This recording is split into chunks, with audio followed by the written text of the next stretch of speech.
So, guys, why is it known as waffling whenever I have a tough time making a decision on something? Because I have never once hesitated when it came to eating waffles, right? I will eat them in the morning, at night, as a kid, as an adult, any day of the week, it doesn't matter. I think we need to change the terminology here to fit more the meaning. Like, I don't know, like grapefruits. Like, that's a horrible breakfast, right?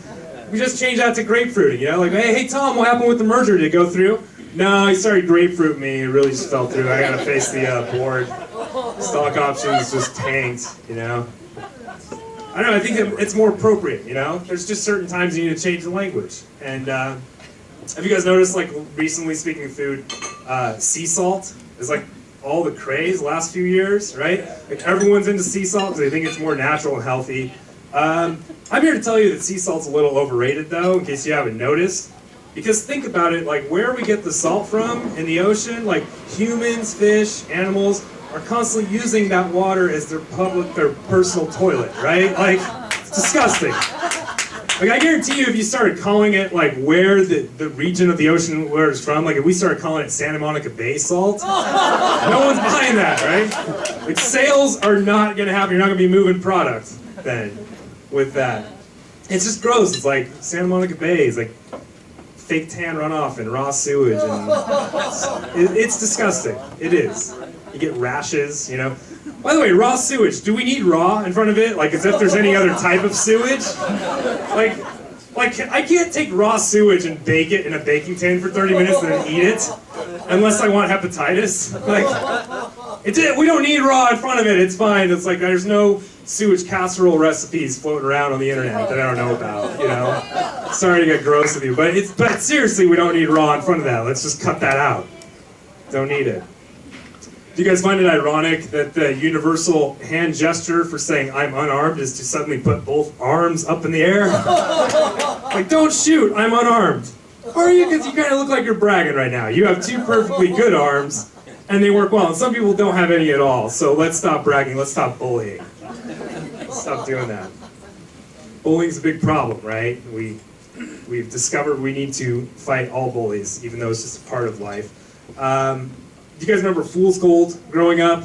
Like, yeah, pyrite. This is pyrite, Fool's Gold in class.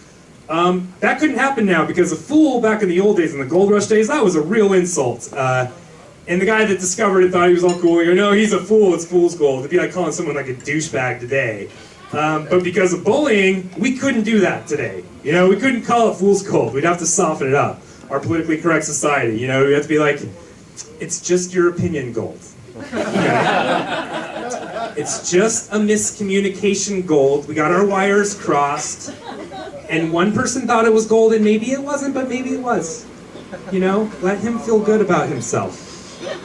Honorable mention, Gold. We all get a trophy made out of pyrite. Okay.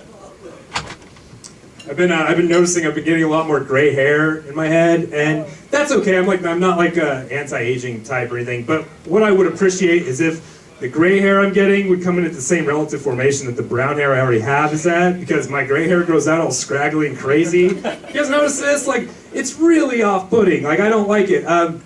Like, basically, my gray hair is throwing itself a gray pride parade, like, every day.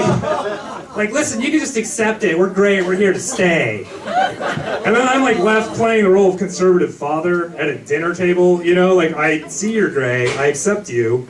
I just, your mother and I wanted to have your partner over, and I just asked for you to pass the peas. That's it. Just listen to me, you can accept. No, I am listening. I like peas with my mashed potatoes. Please pass the peas.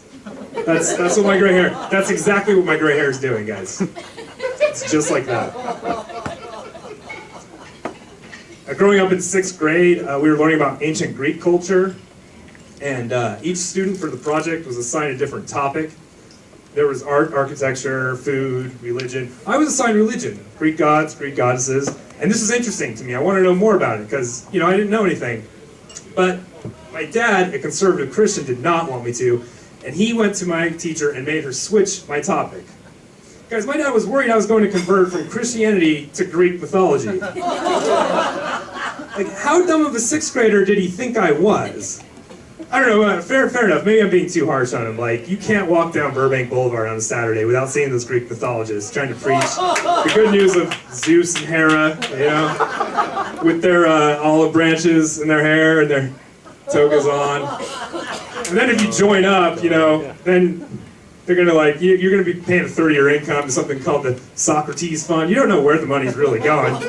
Watch out, that's a scam. And then they'll break out the Dionysus wine, and then you're hooked. Slippery slope, guys. I'm just saying, you know, maybe we should think twice about the Greeks. How great are they really if they created society? Like that's really, just think about it, okay? I'm Tim Snook, that's my time.